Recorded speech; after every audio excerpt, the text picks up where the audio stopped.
Rayana.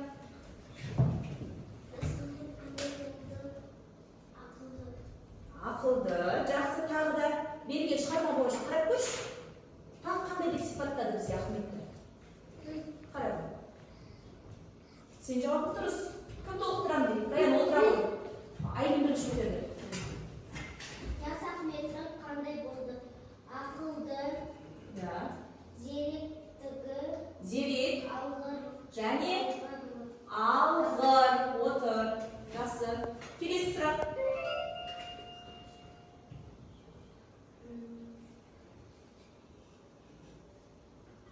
Бексұлтан. Ахмет қай жерде оқыды? Иранда. Жақсы. Жарайсың. Келесі сұрақ. Неге ол Бексұлтан? Белгілерді ұмытпаймыз, естерге саламыз қоса. Туған жерінде қашан оралды? 12 жасында оралды. Жарайсың. Келесі сұрақ. Жоқ, жауап бермеген оқушылар. Айым. Сәуірі аннан күнге салды. Ақсақ.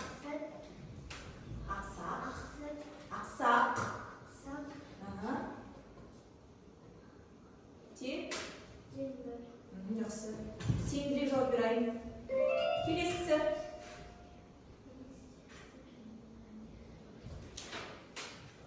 Не себепті керемет күмбез деп аталды? Әрине жауап бересің бе? Тұра. Ғимараттың биіктігі 37 метрден асады. Жарайсың, жақсы. Келсеңіз бе? Керемет күмбез деп аталды, себебі ғимараттың биіктігі 37 метр болған. Барлық сұраққа дұрыс жауап бердік, қайталап алдық. Үй жұмысын орындаған, үй жұмысына берілген тапсырманы орындаған оқушылар өз жауаптарын айтты. Белгілеп алдық па, естеріне салам, тағы ұмытпаймыз. Жақсы, ендеше әрі қарай жалғастырамыз. Келесісі, біз енді әрі қарай бүгінгі тақырыбымызға көшейік. Ол үшін барлығымыз тақтаға қараймыз. Сіздерге суретті жұмбақ секілді тұр, я? Бірінші буыны тұр және сурет тұр. Осы бірінші буын мен суретті қосқан кезде біздің бүгінгі сабағымыздың тақырыбына жақын сөз шығады. Орнымыздан айғайламаймыз. Қолымызды көтереміз. Бірінші Сәулехан Сұлтан көтерді қолымызды. Айта ғой. Бұл не? Бәй. Оған қосамыз қандай сөзді? Тал емес. Тал емес қой. Қандай ағаш бұл? Қандай? Бексұлтан болып тұрар. Сұлтан болып тұрар. Бәйтерек деген сөз шықты. Жақсы. Кел. Ормен жаза ғой. Бәйтерек деген сөз жаза. Орда ал. Келесі сөз. Келесі сөз. Раяна. Дұрыс айтасың. Хан шатыр. Қазір Бексұлтаннан кейін жаза.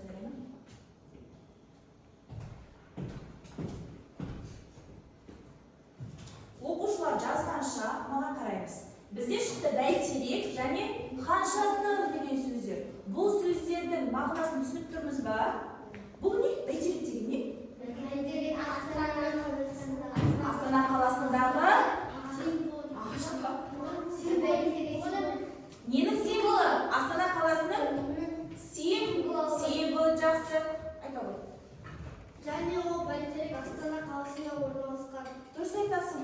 Бұл екі ғимарат та Астана қаласында орналасқан екен. Демек біздің бүгінгі сабағымыздың тақырыбы тікелей Астанаға байланысты, я мақтанышы Астана деп аталады.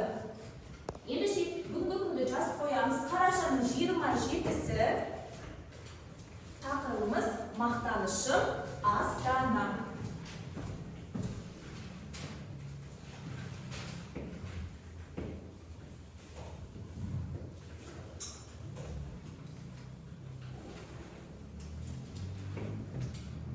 Әдемі жазамыз.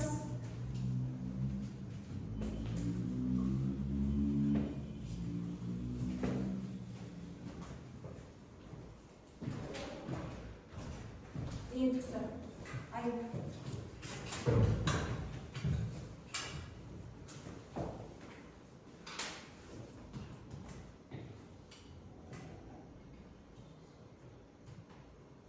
Жазып па? Iya, сонда. Тақырыбымыз демек мақтанышым Астанам деген шығарма түрінде ұсынылған, я. Ол шығарманың авторы Ермек Өтетілеуұлы. Біз бұл ақынмен қазір танысатын боламыз. Тақтада берілген автор туралы шағын ғана ақпаратты оқышы. Айнымызды оқиды. Жазушы ақын Ермек Өтетілеуұлы 1938 жылы 1 қаңтарда Ақмола қаласында туған. 2006 жылы дүниеден өткен. Жақсы. Ермек Өтетілеуұлы деген кім?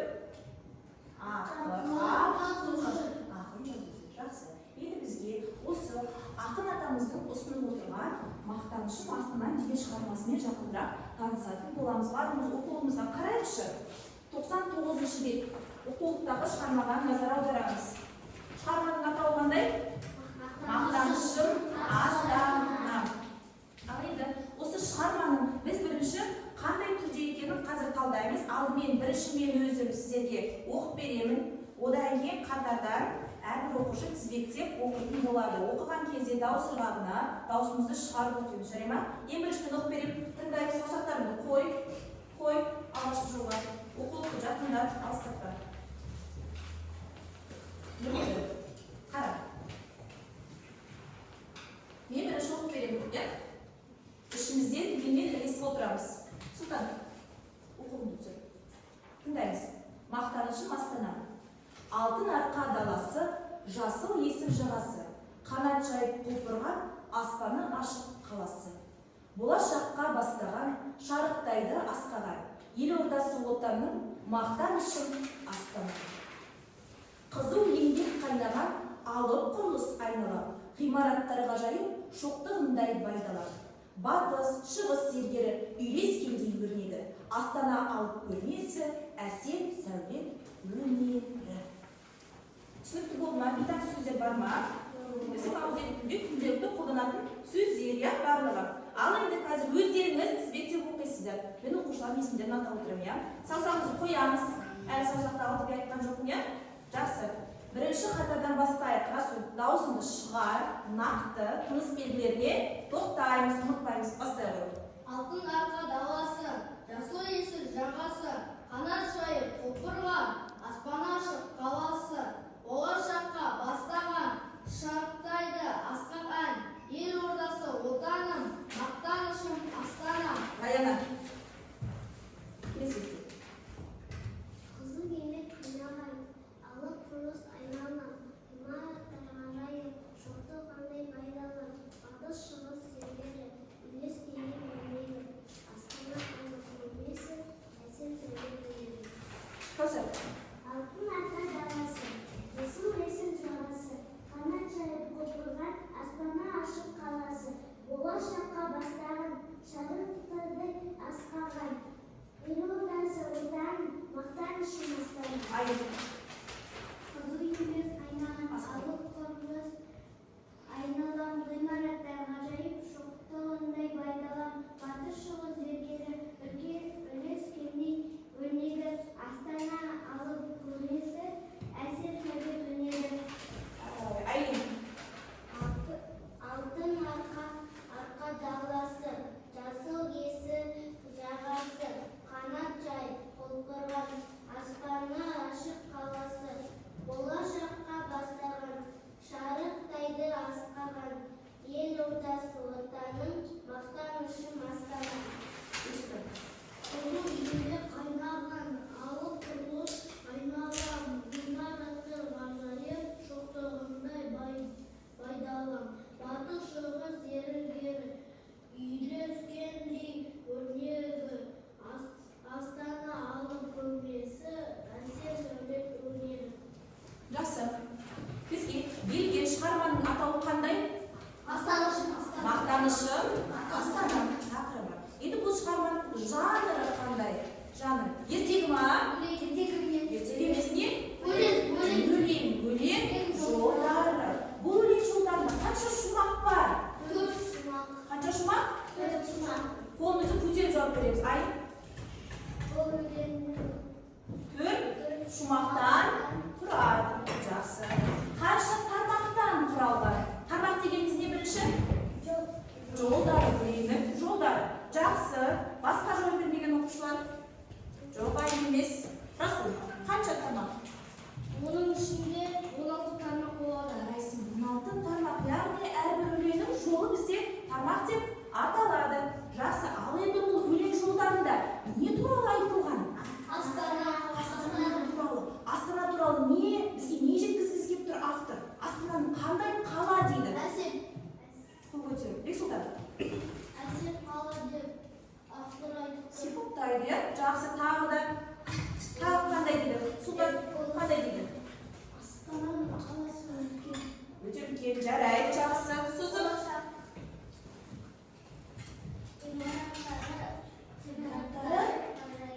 Ажайып, яғни өте биік және әдемі Астана қаласы. Жақсы отыра қойайық. Бағалауды ұмытпаймыз өзімізді. Бағалауды ұмытпаймыз.